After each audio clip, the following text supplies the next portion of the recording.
저는 지금 중앙대학교 도시계획부동산학과에서 그 박사 수료 이제 1차 된 김지원이라고 하고요. 최근에 2023년 11월 달에 시골을 살리는 작은 학교라는 책을 이제 내면서 좀 농촌 이 시골 마을에 있는 작은 학교가 폐교 직전에 있다가 좀 되살아난 과정을 이제 연구실 차원에서 저희가 프로젝트로 진행을 한 경험이 있는데요. 이게 사실 보고서로 정리를 하다가 이제 보고서에만 담기에는 너무 아까운 내용들, 살아있는 이야기들이 너무 많아가지고 이런 것들을 좀 우리가 좀 잔잔하게 기록을 하면 좋겠다라고 생각을 해서 이제 그때부터 또 보고서 작업이 다 끝나고 나서 책으로 이제 계속 쌓아왔던 거를 또 감사하게도 또 좋은 출판사를 만나가지고 이렇게 출간을 할 수 있었는데 이번 이렇게 YSS 세미나 첫 번째 본문으로 알고 있는데 굉장히 이렇게 추천해 주셔서 좀 감사드린다는 말씀을 드리고 싶고요. 좀 좋은 세미나가 될 수 있도록 오늘 한번 잘 진행해 보도록 하겠습니다. 이게 이제 제가 이제 가지고 온 이야기가 그 시골을 살리는 작은 학교라고 그 경상남도 함양군에 있는 그 서하면이라는 하나뿐인 초등학교 이야기인데요. 이제 거기가 함양군이 인구가 한 4만 명이 안 되는 아주 작은 농촌 마을인데요. 거기서 그 중에서도 서하면은 인구가 가장 작은 그 13개 그 읍면 지역 중에서도 그 서하면이라는 쪽에 하나뿐인 중학교가 이제 유일하게 남아 있었는데 이제 그 학교가 문을 닫게 되면 사실상 그 마을이 더 이상 기능을 할 수 없는 지경에 이르게 되고 결국에는 이제 그 마을을 중심으로 점점 한계 마을이 점점 퍼져나가는 이제 이런 상황에서 학교에 있는 교장 선생님과 마을 활동가를 중심으로 학교를 한번 살려보자라고를 했고 거기다가 뭐 이제 함양군 교육지원청 그리고 공공기관 그리고 LH 뭐 이렇게 다양한 기관들이 막 합류하면서 보면 짧은 기간 안에 좀 되살아날 수 있었던 그런 과정들을 좀 기록했던 내용인데요. 오늘 발표에서는 좀 책에 담지 못한 여러 비하인드 스토리도 좀 같이 이야기할 수 있도록 한번 해보겠습니다. 온라인에 계신 분들도 잘 듣고 좀 재밌는 질문도 주시면 저희 많이 도움이 될 것 같습니다. 이게 제가 토크나 이런 대중적인 장소에서는 얘기를 많이 했었는데 사실 학계에서는 그리고 처음 소개하는 자리이기도 해서 좀 학계에서도 이걸 지금 우리가 어떻게 봐야 될지 그리고 또 앞으로 이런 사례들을 가지고 어떤 이야기들을 좀 추적해 나갈 수 있을지 이런 것들을 함께 고민할 수 있는 자리가 됐으면 좋을 것 같습니다. 네, 그럼 본격적으로 발표 시작하도록 하겠습니다.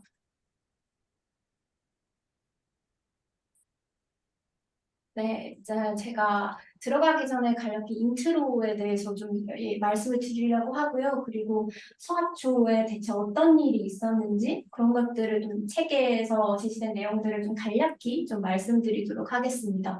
그리고 서학초 모델이 우리한테 어떤 교훈을 주고 있는지. 근데 이제 여전히 아직까지 남은 과제들이 많은데 이런 것들을 좀 우리가 어떻게 바라봐야 되는지 이런 것들까지 좀 같이 정리할 수 있는 시간이 됐으면 좋겠습니다.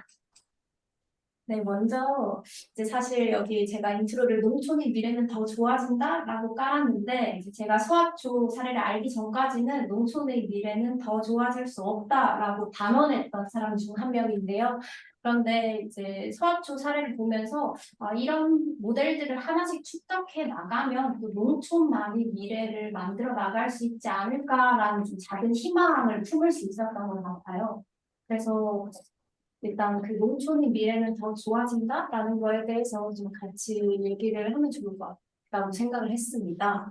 이제 먼저 제가 중앙대학교 연구실 몸담고 있는 연구실에서 주로 다루는 게 이 산업구조 변화에 따라서 공간구조가 변화하고 있고 또 수도권 뚫림에 따라서 여러 비수도권 지방 도시들이 어려워지고 있는 상황에 대한 좀 연구를 하고 있는데요. 산업 구조가 변화하면서 이제 국토 인구 쏠림 현상이 굉장히 심화되고 있고 이게 저희 이제 지도 교수님 책에 나온 인구이동 흐름 그래프인데요. 이제 과거에는 이촌 향도가 주축이었다면 현재는 중소도시에서 인구 유출, 그리고 미래에는 지방 대도시권에서의 인구 유출이라고 저희가 예측을 했었는데요. 근데 이 책이 쓰여진 당시가 2020년 정도였었는데 지금 한 5년이 안 지났는데도 불구하고 사실 미래의 흐름이 벌써 현재의 흐름이 돼버린 그 지경이더라고요. 지면 이제 이게 그 우명재 교수님 연구실에서 이제 분석을 한 내용인데 이제 최근 10년간 이게 보면 비수도권 그 지방 대도시권에서도 수도권으로 향하는 인구의 흐름이 굉장히 본격화되고 있다는 점, 그리고 여전히 국토 공간에서의 청년들이 수도권으로 쏠리고 있고 이제 이런 흐름들이 굉장히 가속화되면 결국에 농촌의 상황은 더 좋아질 리가 없다. 저는 이렇게 생각을 하고 처음에 서학초 프로젝트를 시작하기 전에는 이제 농촌은 결국에는 장기적인 흐름으로 봤을 때는 좀 낙관적으로 미래를 그려나갈 수 없지 않을까라고 생각을 했던 것 같습니다. 이제 그런 와중에 함양군의 상황을 보면 이제 함양군 같은 경우에도 1960년대 당시에는 이제 한 인구가 12만 명에 육박할 정도로 굉장히 지금으로는 시 규모에 속하는 그런 중지역인데 지난 60년간 총 인구가 약 65% 절반이 넘는 인구가 줄어들었고 이제 인구 밀도 또한 굉장히 감소하면서 점점 듬성듬성 있는 그런 우리가 잘 알고 있는 농촌의 모습에 어울리는 그런 마을, 그런 군지역인데요. 이제 함양에서도 제 책에서 다루고 있는 서하초 같은 경우에는 그 저기 보시면 서상, 서하면 그리고 안이면 이렇게 함양 북부 권역에 있는 세 개의 면인데요. 그 중에서도 서하면은 가장 작은 면이에요. 네, 인구가 약 1,300명 정도로 굉장히 조그마한 면인데 이제 이 마을에서 세 개의 초등학교가 있었는데 그 세 개의 초등학교도 인구가 점점 줄어들면서 두 개의 학교가 결국 문을 닫았고 서학초등학교가 그 권역에 있는 하나뿐인 초등학교로 자리 잡고 있었는데 이제 그 서학초뿐만 아니라 이제 사실 시골 지역에 굉장히 많은 초등학교들이 지금 폐교 위기에 놓여 있지 않습니까? 이제 근데 그 지방교육재정 알림이에 보면 현재까지 1970년도 이후에 한 4천 개의 그 초등학교가 폐교에 그 폐교로 지금 자리 잡고 있는데 대부분 이렇게 보시면 뭐 예술학교 아니면 뭐 체험학습학교 아니면 뭐 어떤 아토피 치료학교 이런 문화 체험 시설 아니면 이런 것들로 어떻게 전용할 것인가에 좀 초점이 맞춰져 있어서 진행이 되고 있더라고요. 학계의 여러 문헌이나 보고서들을 보더라도 이 학교를 어떻게 살릴 것인가의 논의보다는 이미 이 학교의 폐교는 어느 정도 전제된 약간 깔린 상태에서 시골 학교는 이미 재생 가능한 임계점이 넘어섰고 우리는 이거를 어떻게 전용할 것인가에 더 초점을 맞춰서 이제 논의를 진행하고 있다는 느낌을 조금 받았었어요. 근데 이 서하초등학교 사례를 조금씩 연구해 나가면서 어쩌면 이 함양 군서와 면에서 일어났던 이 일련의 이 작은 과정들이 이제 이 폐교 위기에 놓인 어떻게 보면 이 시골 학교에 나침반이 돼줄 수 있는 사례가 돼줄 수 있지 않을까라고 생각을 했었는데요. 이제 이 함양 군 같은 경우 네. 이제 아이토피아 프로젝트 네. 살리기를 추진하면서 이제 네. 신규 주택 조성 네. 그렇게 하셨다고. 네. 사업이라든지 이런 것들을 좀 같이 어울리면서 네. 이 조그마한 저희도 인디자인 프로그램을 연구원에 있어서 깔 수가 있거든요. 프로그램 설치가 가능해서 제목 정도만 앞으로 변경해서 쓸 것 같아서 한번 저희가 수정을 해보고 근데 그때 이사님이 말씀하시기로는 맥킨토시 인디 이거 누구 처리했습니다. 아, 네, 네. 네, 계속 진행해 주시죠. 죄송합니다. 네. 네. 그래서 이 서하초 살리기 프로젝트에 대해서 본격적으로 말씀을 드리도록 하겠습니다. 제 제목을 폐교 위기에서 지역의 희망이 된 서하초라고 좀 잡아봤는데요. 이 과정들이 책에 아주 상세하게 놓여 있는데 지금 앞에서는 좀 간략하게 좀 말씀을 드리도록 하겠습니다. 이제 서하초 같은 경우에는 2019년 말에 이제 전교생이 14명에 이르게 됩니다. 1970년도 당시에는 전교생이 한 1000명에 이르렀는데요. 학생 수가 계속해서 감소하면서 2019년에 전교생 14명이 됐는데요. 근데 그때가 이제 12월 말이었지 않습니까? 근데 이제 6학년 학생 4명이 이듬해 졸업을 하게 되면 학교에 10명의 전교생밖에 그 다음 해에 안 남는데 이 10명이라는 숫자가 굉장히 중요한 게 시골에는 일면 일교 정책이라고 그러니까 서와 명 같은 경우에도 여태까지 일면 일교 정책 때문에 여태까지 하나의 면에 하나의 초등학교는 있어야 한다라는 당위성이 있었기 때문에 여태까지 이렇게 쭉 살아왔는데 이제 10명조차 무너져 버리면 이제 분교로 격화될 수밖에 없는 상황이거든요. 근데 이제 2020년에 이대로 당장이면 서학초는 분교로 격화될 수밖에 없는 상황이고 분교로 강등되면 예산이 결국엔 많이 줄어들고 결국에는 그 학교가 문을 닫을 수밖에 없는 폐교 위기에 놓였다라고 생각을 하시면 될 것 같은데요. 이제 이때 사실 그 신기자 교장 선생님이라고 이제 이 서학초등학교 교장 선생님이셨는데요. 이분이 이제 함양군 토박이세요. 그래서 그 평교사 시절 때도 이 인근 서하면이나 아니면 이 인근에서 평교사로 일을 하셨던 근무를 하셨던 경험이 있는데 이제 밖에서 다니시다가 이제 고향에서 마지막으로 퇴직을 하고 싶다라는 마음이 있으셨고 근데 서학초로 때마침 2015년도에 그 작은 학교 살리기 공모제 교장으로 이제 발령을 받게 됩니다.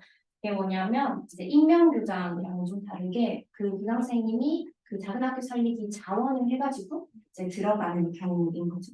그래서 작은 학교 살리기 공모제 교장으로 2015년에 부임을 하셨는데 이제 4년이 가까이 되도록 어떻게든 학교를 살리기 위해서 노력을 하셨는데 그래서 학생 수가 늘기는커녕 그냥 제자리걸 그리고 점점 더 줄어드는 상황이 된 거죠. 결국에는 서학초가 2019년에 그렇게 전교생 10명이 될 수밖에 없는 위기에 있었는데 그때 교장 선생님께서 생각을 하셨던 게 그 옆에 있는 안이면에 있는 안이초등학교 같은 경우에는 전교생이 그래도 100명 정도 가까이 되는 굉장히 큰 면 단위치고는 규모가 큰 초등학교였어요. 근데 그 초등학교에서 이제 그 귀촌한 학부모님들이 많으니까 거기서 조금 데리고 와야겠다 해서 그렇게 설명회를 개최하려던 찰나에 그 이제 함양으로 귀촌하셨던 그 장원 소장님이라고 그 농촌 유토피아 연구소 소장을 하고 계셨는데 이분이 이제 그 농촌 활동가 그 지역에서 활동을 하고 계셨어요. 그래서 그분이랑 교장 선생님이랑 상의를 하다가 이거는 안이면을 대상으로 설명회를 열면 이거는 지역 안에서의 제로섬 게임이 될 수밖에 없다. 왜냐하면 안이면에서 데리고 오면 그 나머지 서상이나 또 그 여러 다른 면에 있는 학교들도 결국엔 이 지역에서 제로섬 게임이 될 수밖에 없으니까 우리는 전국 단위로 다시 설명회를 개최하자라고 그때부터 판이 바뀌기 시작한 겁니다. 그래서 이 두 분이 주축이 돼서 이제 학교 살리기를 전국 단위로 한번 해보자라고 이제 모임을 결성하게 되는데요. 이제 이 위원회의 이름이 학생모심위원회입니다. 그러니까 학생들을 우리 학교로 모시겠다라고 해서 학생을 모시겠다 학생모심위원회를 결성을 했는데요.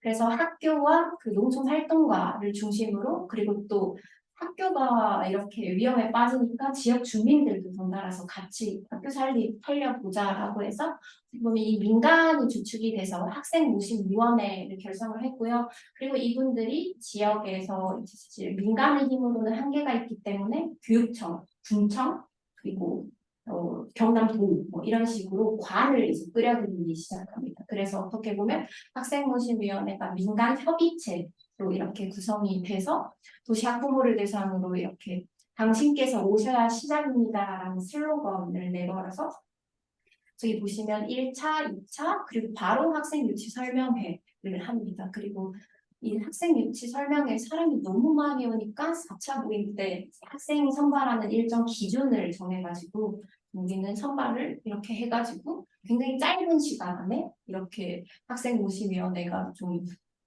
이렇게 일을 했던 그런 케이스였습니다. 그래가지고 이분들이 이제 공약을 내걸게 되는데요. 이제 크게 세 가지로 볼 수 있을 것 같습니다. 먼저 학부모를 위한 일자리, 그리고 가족을 위한 보금자리, 주택, 그리고 아이를 위한 교육. 이렇게 크게 세 가지를 제공을 하겠다는 공약을 내걸었었는데요.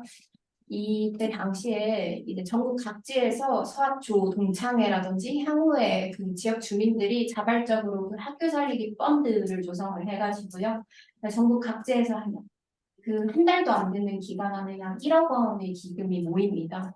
그래서 이 기금들을 활용해서 이제 마을 주민들이 빈집을 찾아다녀서 빈집을 한 7채 정도 확보를 하고, 그리고 그때 당시에 그 에디슨 모터스라는 함양군에 있는 굉장히 전기차 생산 업체가 있었는데, 이제 그분도 인력난을 겪고 있었기 때문에 서학초 학부모들이 만약에 온다면 우리가 얼마든지 우선 채용하겠다라는 약속을 해서 그렇게 일자리를 좀 제공해 줄 수 있었고, 그리고 이 1억 원 정도의 이 기금을 통해서 수도권에 맞먹는 여러 뭐 전교생 해외 어학연수 프로그램이라든지, 그리고 장학금을 제공해 준다, 그리고 특성화 교육 프로그램을 방과 후에 운영을 하겠다, 이런 공약들을 내걸 수 있었던 이제 이런 상황이었습니다. 그래서 사초는 그 한 달도 안 되는 기간에 극적으로 되살아나게 됐는데요. 이때 당시에 설명회 한 200여 명의 학부모님들이 참석을 했다고 해요. 그래서 총 75가구가 전입을 원했는데 비공식적으로는 한 300여 명이 넘는 분들이 이제 서학초에 관심을 보였고, 이제 이분들이 모두 다 모실 수 없으니까 그래서 결과적으로 선발 기준을 정하고 결과적으로 7가구 전에 한 15분이 입학하게 된 이런 케이스로 이제 서학초는 서학초의 기적이라고 언론에 굉장히 크게 이제 이슈가 됩니다. 그래서 이 서학초 모델이 주는 교훈을 저희가 좀 책에서 정리를 해봤던 것 같은데요. 이 서학초의 기적이 알려지고 나서 이렇게 저희가 생각을 했던 게 결국에는 이 초등학교 살리기가 마을과 지역을 살리기였기 때문에 그렇게 단시간에 기적이라고 불릴 수 있는 그런 일들이 일어나지 않았을까라고 생각을 했는데요. 이게 제가 이 시골을 살리는 작은 학교란 책에서 가장 어떻게 보면 함축적으로 보여줄 수 있는 이 문단이라서 좀 가지고 왔는데요. 이 서하초 살리기가 단순히 시골 작은 학교가 문을 닫냐 마냐 이제 이런 논의가 아니었다라는 거. 마을과 지역을 살리기라는 명분을 얻자 함양군 그리고 교육지원청 공공기관 그 연구기관도 함께 합류할 수 있었다는 거. 그리고 이분들이 이 초등학교를 중심으로 가족이 살 수 있는 이 보금자리를 제공하려고 했다는 것. 그리고 학부모를 위한 일자리, 그리고 아이들을 위한 교육 프로그램을 함께 패키지화시켜서 제공하려고 했다는 것. 결과적으로 이 프로젝트가 함양군에 한 50여 명의 인구가 단기적으로 이렇게 집단 이주하는 경우는 흔치 않았다고 하더라고요. 그래서 이게 굉장히 크게 이슈가 될 수 있었다라고 생각을 하고요. 결국에는 이 마을이 시골 마을에서 과소한 마을에서 뭐 청년들을 계속 유치한다던가 아니면 뭐 귀농 귀촌인을 유치한다던가 이제 여러 가지 마을 살리기 모델들이 학계에도 있는데요. 근데 이 중에서도 이 초등학교 살리기가 굉장히 큰 임팩트가 있다고 저희가 봤던 게 이 마을 자체가 초등학교가 중심이 돼가지고 이렇게 돌아가고 있던 이 상황에서 결국에는 젊은 인구가 이 마을에 다시 들어오고 또 외부로부터 유입할 수 있는 유일한 자원이 이 서하면에서는 이 하나뿐인 초등학교였던 서하초였다고 저희는 생각을 했고요. 그래서 이게 그 시골 초등학교가 가진 힘이라고 판단을 했습니다. 그래서 보면 사실 농촌으로 이주를 고려할 때는 굉장히 다양한 이유가 존재하잖아요. 도시에서 경쟁에 너무 치여가지고 저 또한 그런 생각을 여전히 하고 있는데요. 그래서 경쟁에 치열하다거나 아니면 우리 아이의 교육을 위해서 이렇게 생각을 하는데 저희가 또 이 연구를 진행하면서 인터뷰하신 분들이나 아니면 교장 선생님 얘기를 들을 때도 이 학부모님들이 어렸을 때는 이런 시골과 같은 자연 환경에서 좀 자랐는데 우리 아이들도 이런 환경에서 좀 키우고 싶다는 이 마음속에 좀 분출하지 못했던 이런 열망이 있었는데 그런 기회가 없다가 때마침 우연히 서학초가 이런 환경을 제공할 수 있었고, 그리고 초등학교까지는 그 시골과 같은 환경에서 아이를 그런 교육 환경에서 키워도 되지 않을까? 약간 이런 마음으로 일단 무조건 스타트를 했다고 하시더라고요. 하지만 아무리 교육 환경이 중요하다고 하더라도 그 학부모님들이 터전을 옮겨야 되는 이제 여러 것들이 고려되지 않으면 귀촌을 실행할 수 없는데 수화초 같은 경우에는 완전하진 않지만 그래도 이런 것들을 조금씩 고려를 할 수 있게끔 이렇게 던졌다 이 논의를 저는 이 차원에서 아이가 있는 그 보통의 가족 그러니까 도시에 있는 가족들이 귀촌을 할 때 뭐가 필요할까라고 생각할 때 그 세 가지 걸림돌이라고 좀 여겨질 만한 것들을 어느 정도 고려를 했다라는 것들이 서초 모델이 주는 굉장히 큰 교훈이었다라고 생각을 하고요.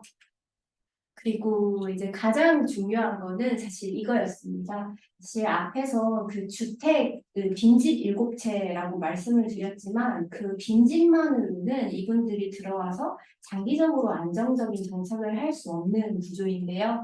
그때 그 농촌 활동가 하셨던 그 장원 수장님이 그때 당시에 LH 사장님이셨던 그 변창흠 전 사장님 찾아가서 그때 당시에 LH 내부에서도 이런 농촌 살리기 모델에 대한 여러 논의를 하고 있던 상황에서 이 서학초등학교가 이 학교 살리기를 하려고 하는데 이 마을 앞에 전원주택 단지 차원에서 이 주택을 LH 차원에서 제공을 할 수 있었던 게 서초에서 굉장히 큰 어떻게 보면 뭔가 시사점을 남긴 케이스인데요. 여기 보시면 여기 제일 위에 왼쪽에 있는 여기가 지금 LH가 그 서학초 인근 앞에 그 전원주택 타운하우스 형태로 조성한 전원주택 단지인데요. 이게 타운하우스 형태의 주택 12호를 조성을 해서요. 이제 월 임대료 한 15에서 20만 원 정도만 되면 한 17에서 25평 기준으로 이렇게 되고 원하면 이제 아이가 여기서 초등학교를 졸업하고 대학교까지 가는 이 기간까지 고려해서 원하면 최장 20년까지 그냥 여기서 계속 머무를 수 있는 이런 매일 임대주택 방식의 그 LH에서 이렇게 주택을 제공을 했고 그리고 이 인근에 LH 어린이 도서관이라든지 여러 그 경남 지역의 네트워크 협력 기관들과 함께 청년들을 위한 스마트팜이나 아니면 또 창업 공간이나 그리고 카페나 이런 것들을 같이 조성을 하면서 이 초등학교를 중심으로 굉장히 지역이 좀 들썩들썩하는 느낌? 이제 이런 것들을 좀 LH 특히 그 공공기관 차원에서 좀 했다는 게 굉장히 이 서학초 모델이 주는 큰 교훈이었고요.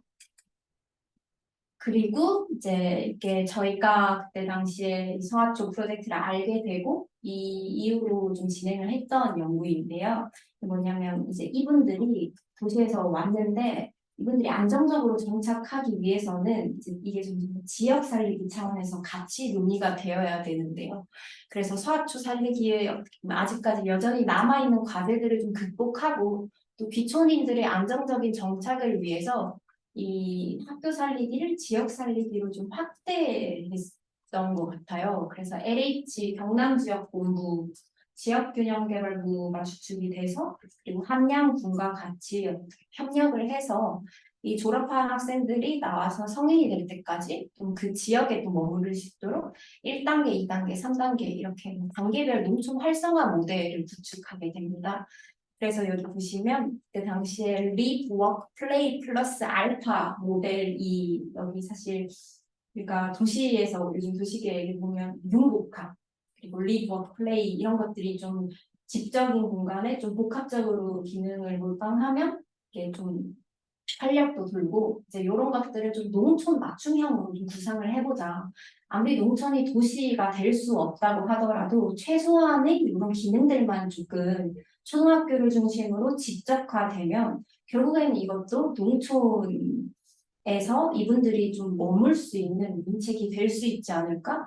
또 이뿐만이 아니라 그 지역에 머물고 있는 사람들도 나가지 않는 좀 이런 환경을 좀 구축해주는 게 굉장히 중요하다고 보고 이제 농촌 지역이라도 인간의 행복과 관련된 이 주거 기능, 일자리 기능, 그리고 놀이 기능, 그리고 교육 여러 기능들을 최소한으로 좀 충족할 수 있는 융복합 공간을 함량을 대상으로 좀 해보자라고 했고, 네, 서화명 같은 경우에는 그 초등학교밖에 없고 사실 이 학생들이 초등학교에서 중학교를 진학을 하려면 인근에 있는 또 면이나 읍내로 나가야 하는 상황이거든요.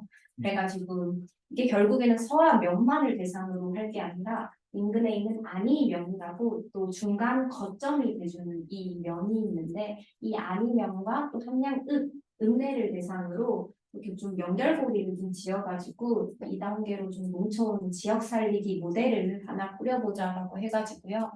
그래서 이거를 좀 수립을 해보자 해서 이거를 아직 여전히 지금 LH와 함량군이 현재 진행형으로 이제 1단계, 2단계, 3단계를 계속 추진하고 있는 상황입니다. 결국에는 이 모든 지역 살리기의 단초가 이 학교 살리기였다라는 게 이 서아초 모델이 주는 교훈이 아닐까라고 생각을 했습니다. 여기 보시면 아까 그 1단계, 2단계, 3단계를 좀 간략하게 그때 연구 결과인데요.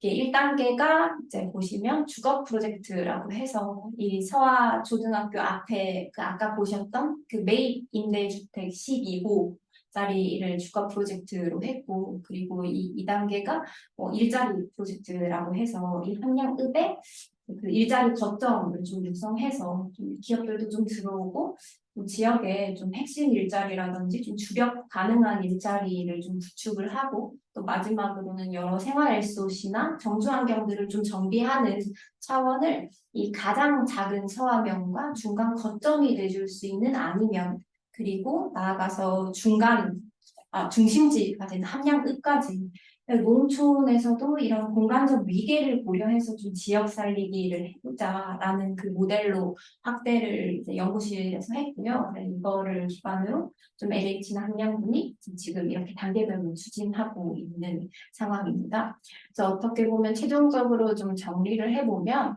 이제 지자체, 공공기관, 또 지역 주민, 기업, 또 민간 이렇게 다 힘을 모을 수 있었던 게 결국엔 이 학교 살리기가 지역 살리기라는 연중에 암묵적인 공감대가 있었기 때문에 그리고 학교를 살려야 지역을 살릴 수 있다라는 그런 공통된 목표가 있었기 때문에 이렇게 단시간에 굉장히 큰 성과를 이뤄낼 수 있었던 케이스가 아닌가라고 이렇게 서화초 모델이 주는 교훈을 정리를 해봤고요. 그리고 사실 이 서화초 모델이 지속 가능하려면이라는 질문을 던져봤을 때는 여전히 너무 많은 과제가 남아있는 상황인데요. 사실 이 책을 정리하고 그리고 끝나고 나서도 여전히 너무 많은 과제가 남아있는데 책에 담지 못한 여러 과제들도 있는데 이제 이런 것들을 아마 좀에 대한 대안을 제시해 주는 게 또 이제 앞으로 이런 연구를 하려고 하는 저나 뭐 이런 몫인 것 같은데요. 사실 서학초의 기적 이후에 이렇게 전국적으로 작은 학교 살리기 붐이 일어납니다. 사실 이때가 연구 막바지에 저희가 이렇게 연구 결과를 정리하고 있던 때였는데요. 이렇게 삽시간에 퍼질 거라고 정말 생각을 못했던 것 같아요, 그때.